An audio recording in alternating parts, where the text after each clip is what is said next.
दोस्तों, आज हम आपको ऐसी सच्ची घटना, ऐसी सच्ची कहानी सुनाएंगे जिसको आप सुनोगे तो आपके पैरों तले जमीन खिसक जाएगी। दोस्तों, ये कहानी है उत्तर प्रदेश के जिला आगरा की।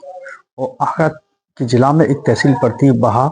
बहा में एक जगह है, मार्केट है, कस्बा है, जिसका नाम है पिनहाट। पिनहाट का एक मामला है जो अभी सुर्खियों में चल रहा है क्षेत्र का। और यहाँ पे एक परिवार था जिसका मेन मुखिया था पप्पू। वो रहता था अहमदाबाद। घर पे उसके गांव में यहाँ उसकी पत्नी, उसके बच्चे और उसका देवर, साथ में उसके सास ससुर घर पर रहा करते थे। आराम से परिवार चल रहा था। लेकिन जो पति बाहर रह रहा था, लेकिन घर पर उसकी जो पत्नी थी वो अपने देवर के साथ में वही छर्रे उड़ा रही थी। उसकी ऐसी फोटो थी जो करवा चौथ मनाई गई थी, उस करवा चौथ के फोटो उसके वीडियो में थे।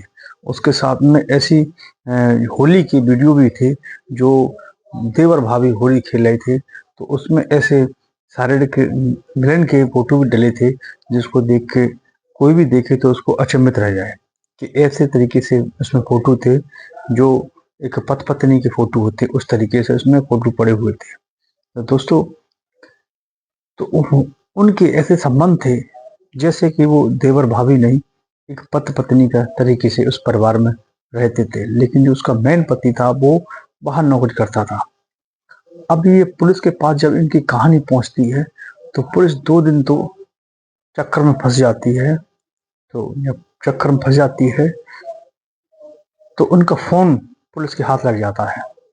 जब पुलिस के हाथ ये फोन लग जाता है तो पुलिस पूरी जानकारी इस पर करती है, तो मामला पूरा खुल के आ जाता है।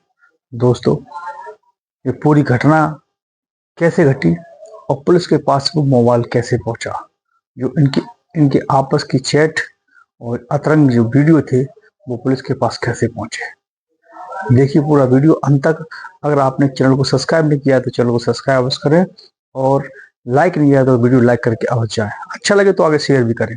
दोस्तों, ये कहानी जो पिनहाट की है, पिनहाट में ये पूरा परिवार रह रहा था। तो वो जो देवर भाभी थी, ये एक कमरे में, छत के कमरे, एक सेकंड फ्लोर था, उस कमरे में खुला था। और वो दोनों दोनों मिल रहे थे और आपत्तिजनक स्थिति में थे। यानी कि जब भी मौका लगता था वो भाभी के साथ में संबंध बना लिया करता था। जब बच्चा, एक 8 साल का बेटा था, घर में सास ससुर थे, वो नीचे पोष में रहा करते थे। तो जैसे ही देवर को मौका लगता वो भाभी के साथ में अटखेलियां खेलने लगता था। मौका लगता तो दोनों गले मिल लेते थे, जब चाहते तो उसके किस कर लेते थे, क्योंकि पत्नी भी जो उसकी भाभी थी वो भी चाहती थी। तो उसकी शारीरिक की जो आवश्यकता थी वो पूरी पति की आवश्यकता उसका देवर कर रहा था, जिसका नाम भानु था। और जो लेडीज थी उसका नाम यशोदा था। ये दोनों जब भी मौका मिलता अपनी शारीरिक आवश्यकताएं एक दूसरे से पूरी कर रहे थे।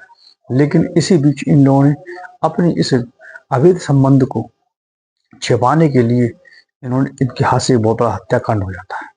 दोस्तों, इन यशोदा का और पप्पू का एक बेटा होता है जिसकी उम्र महज मात्र 8 साल है। दिखने में आप देख सकते हो इस वीडियो में कितना सुंदर बच्चा दिखाई दे रहा है। ये जब भी घर से जाता था तो माँ के बगैर नहीं रहता था। जब भी आता तो माँ के हाथों से ही खाना खाता था। उसने, क्योंकि यशोदा ने 9 माह अपने घर में रखा था, तो बच्चे से बहुत ही ज्यादा प्यार करती थी। लेकिन उन्होंने अपनी हवस के आगे इस बच्चे की जान ले ली। बच्चा जब छत पे खेलते खेलते ये दोनों देवर भाभी संबंध बना रहे थे, वो संबंध बनाते हुए बच्चा कहीं छत पर खेलता हुआ पहुंच जाता है तो उसकी नजर पड़ जाती है कि उसकी माँ और उसका चाचा दोनों शारीरिक संबंध बना रहे थे। तो देखने के बाद वो दोनों डर जाते हैं, कहीं ये बच्चा अपने पिता को या घर में किसी दादा दादी को बता देगा तो वो शर्मिंदगी की वजह से, डर की वजह से उनका जो राज था कहीं खुल ना जाए। तो उन दोनों ने प्लानिंग करते हैं कि क्यों ना इस बच्चे को मार दिया जाए जिससे हमारी पोल नहीं खुल पाए। तो कमरे में बैठा था, उसकी माँ ने कहा कि चाचा बुला रहे टॉफी बुलाने खाने के लिए। तो जैसे बच्चे कमरे में आता है तो वहीं कमरे में जो कपड़े धोने वाली एक लकड़ी की बहुत बड़ी वो होती है, जैसे वो बोलते कुछ भी, हर गांव में कहीं कुछ बोला जाता है, कहीं कहीं बोला जाता है। एक लोहे लकड़ी की होती है जिसमें कपड़े कूटे जाते धोने के लिए, वही रखती थी मुसली टाइप की। वो बच्चे के खोपड़ी में पान साथ देता है पीछे से, जिससे बच्चा वहीं गिर जाता है। उसको खून लहूलुहान हो जाता है, लेकिन वो समझता है ये बच्चा खत्म हो गया, लेकिन खत्म तो नहीं होता है। उसको उठा के वो छत पे सीढ़ियों पर ले जाता है और छत पे जाके जहाँ उसके घर में करब वगैरह रखी थी वहां छिपा देता है, ड्रम के पास, ड्रम में छिपा देता है वो। और छिपाने के बाद वो आसपास कह देते हैं कि बच्चे की नरबलि चढ़ा दी है किसी ने, कहीं किसी ने कुछ कर दिया है, अपहरण कर लिया है। इस तरीके से वो दोनों आपस में नौटंकियां करना चालू कर देते हैं। तो आपस की वहाँ का जो क्षेत्र था आसपास का, सुर्खियों में हवा फैल जाती है, जिसको जो मुंह सुनता है वही आ जाता है वहाँ, और बच्चे को ढूंढने की कोशिश करते हैं। पुलिस के पास भी ये पूरी खबर पहुंच जाती है और पुलिस में साथ ये भी ढूंढवाने का कार्य करती है। करीब सीसीटीवी कैमरे होते हैं, उनमें ढूंढने खंगालने की कोशिश करते हैं। उन सीसीटीवी कैमरे में कहीं नहीं मिलता है। आसपास के करीब 20 घर होते हैं, उन्होंने तलाशते हैं, लेकिन उस घर में नहीं तलाश रहे थे। अब जहाँ वो देवर था, सीढ़ियों पर जाया करे, नीचे उतराया करे, जाया करे, देखे। करीब 2 दिन तक उस बच्चे की डेड बॉडी छत पर पड़ी रही और पुलिस ढूंढती रही, आसपास के लोग ढूंढते रहे, लेकिन उन्होंने नहीं बताया। और साथ में वो ढूंढवाते रहे और उसकी बच्चे की माँ थी वो रोती भी रही। इस तरीके से उन्होंने नाटकबाजी किया। लेकिन जब उसका पिता अहमदाबाद से आ गया था, क्योंकि उसे समय लगा था, उसको सूचना कर दी गई थी। जब बच्चे का पिता जो पप्पू था वो आ गया था घर पर, और उसका बेटा जो उसका नाम रौनक होता है, तो जब देखते हैं, उनको पूरी खबर लग गई थी, वो तुरंत आनंद फानंद अहमदाबाद से लौट के घर आते हैं और कहते हैं कि यहाँ की पुलिस अगर काम नहीं कर रही है तो मैं आगरा जाएंगे, और आगरा की स्क्वाड टीम, यानी उनके पास एक खोजी कुत्ता होता है, उसके माध्यम से वो ढूंढवाएंगे। कहीं ना कहीं जो कातिल है जरूर मालूम पड़ेगा। सब तो उसको भी हो गया था कि कहीं ना कहीं मामला घर से ही हुआ है, तो ये अफवाह धीमे धीमे फैलने लगी थी। अब पुलिस भी तेज होती है। पुलिस तो कातिल कितना भी बड़ा क्यों ना हो, पुलिस उन सुराग के माध्यम से उनके पास पहुंच जाती है। वो अपना खोजी कुत्ता लेके आती हैं। जब कुत्ता लेके आती हैं तो कहीं वो आंगन में आया करे, वो छत पे जाया करे, कहीं आंगन में आया करे, छत पर आया करे। जब उसको देखते हैं तो बच्चे की डेड बॉडी मिल जाती है। जब मिल जाती है तो अब वो लगता है कि कातिल कौन है। जब बॉडी घर के बाहर मिलती है तो पकड़ लेते हैं घर वालों को, देवर को। जब शक उन पर बैठता है, उनकी फ़ोन डिटेल निकाली जाती है, फ़ोन कब्जे में की जाती है, तो वहाँ उन फ़ोनों से अश्लील वीडियो, अश्लील फ़ोटो निकलते हैं। तो बस वहीं पुलिस का माथा ठनक जाता है और उनको अपने दोनों को पकड़ लाते हैं थाने, और फिर उनसे थोड़ी कड़ी सी कार्रवाई करते हैं, पूछते हैं उनसे कड़ी तरीके से। तो वो सारा जुर्म कबूल कर लेते हैं। वो कायदा जो भानु था उसका देवर, वो कहानी पूरी बताता है कि ऐसे ऐसे हमारे भाभी के बीच में संबंध थे और इस बच्चे ने देख लिया था, इस वजह से उसको मार दिया था।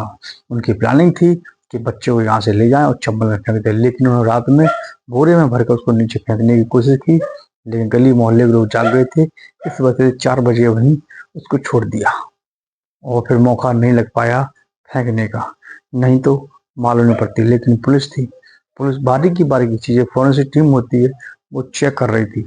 जीने पे खून के धब्बे पाए गए, जहाँ टी शर्ट पाई गई, ड्रम में भी पाया गया।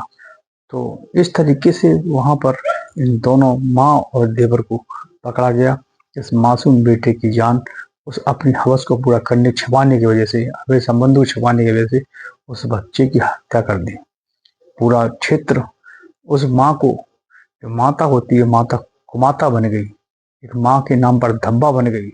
इतना अच्छा सुंदर बच्चा पढ़ने में थे, उसको उसने अपनी कोख कर दी। दोस्तों ऐसी माताओं को क्या कहेंगे, इसने माँ शब्द को बदनाम कर दिया।